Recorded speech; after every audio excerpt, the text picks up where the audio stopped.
નમસ્કાર મિત્રો, વિડીયોમાં તમારું સ્વાગત છે। જી હા મિત્રો, અત્યારે હાલના મોટા અને મહત્વના સમાચાર સામે આવી રહ્યા છે। તો મિત્રો, સમાચારમાં વાત કરીએ તો ગુજરાત સ્ટેટના હાઈવે પર અકસ્માતોનો સિલસિલો અટકાવવાનું નામ નથી લઈ રહ્યો।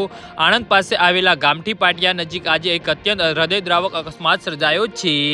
જી હા મિત્રો, આ અકસ્માતમાં આઈસર ટ્રક ચાલકે બાઇક સવાર પોલીસ જવાનને જોરદાર અડફેટે લેતા તેમનું ઘટના સ્થળે જ કમકમાટી ભર્યું મોત નીપજ્યું હતું। આ ઘટનાના પગલે સમગ્ર પોલીસ બેડા અને સ્થાનિક પથકમાં શોકની લાગણી પસરી ગઈ છે। મળતી માહિતી મુજબ નડિયાદ રૂરલ પોલીસ સ્ટેશનમાં એએસઆઈ તરીકે ફરજ બજાવતા અરુણ દાણ ગઢવી પોતાના ટુ વ્હીલર પર પસાર થઈ રહ્યા હતા। જ્યારે તેઓ આણંદ નજીકના ગામઠી પાટિયા પાસે પહોંચ્યા ત્યારે પૂરપાટ ઝડપે આવી રહેલા એક આઈસર ટ્રકના ચાલકે ગલતર ભરી વાહન ચલાવીને તેમની બાઇકને જોરદાર ટક્કર મારી હતી। ટક્કર એટલી જોરદાર હતી કે અરુણ દાણ ગઢવી રોડ પર પટકાયા હતા અને ગંભીર ઇજા થવાના કારણે તેમનું પ્રાણ પંખીરું ઉડી ગયું હતું।